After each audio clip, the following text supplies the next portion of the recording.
اعوذ باللہ من الشیطان الرجیم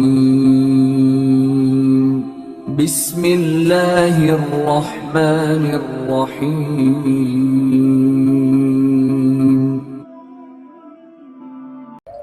کچھ دن پہلے میں اخبار بھی پڑھ رہا تھا اور پھر بعد میں کسی نے مجھے ویڈیو بھی واٹس ایپ پہ سینڈ کی، تو نا لوگوں نے بارات کے اندر 20 لاکھ اڑا دیے۔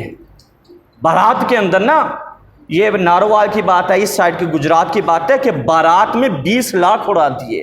20 لاکھ ہمارے مدرسے کے طلباء کس حال میں ہیں؟ دین کے لیے ہم نے کیا وقف کیا؟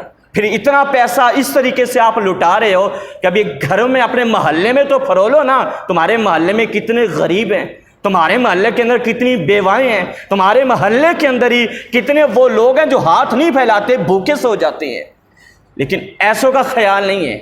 شیخو پورہ کے بچوں کی ویڈیو بھی کچھ دن پہلے شاید آپ نے دیکھی ہو کہ کئی سال ہو گئے بچے کی ماں بھی نہیں ہے، بچے کا باپ بھی نہیں ہے، اور 4 بچے ہیں، اپنے گھروں میں رہتے ہیں۔ بچہ بڑا بچہ کیا ہے، اب 16-17 سال کا ہوا، اور بچہ کام کرنے کے لیے جاتا ہے تو وہ کام والے یہ کہتے ہیں ہم 18 سال سے کم بچے کو کام نہیں دیتے ہیں۔ یہ ویڈیو وائرل ہوئی اور بچے کے گھر میں کھانا پڑا، پوچھا بیٹا کھاتے کس طریقے سے ہو؟ کہہ رہے کبھی شام کو ادھر سے کھا لیتے، کبھی شام کو ادھر سے، اور کبھی ایسا بھی ہوتا ہوگا کھانا نہ ملتا ہوگا۔ کہہ لیں ہاں ایسا بھی ہو جاتا، پھر کیا کرتے ہو؟ کچھ نہیں کرتے، بھوکے سو جاتے ہیں۔ پھر ایسے معاشرے، ہمارے معاشرے کے اندر ایسے لوگ بھی ہیں، ان لوگوں کو تلاش کر کے ان لوگوں کی مدد کی جائے۔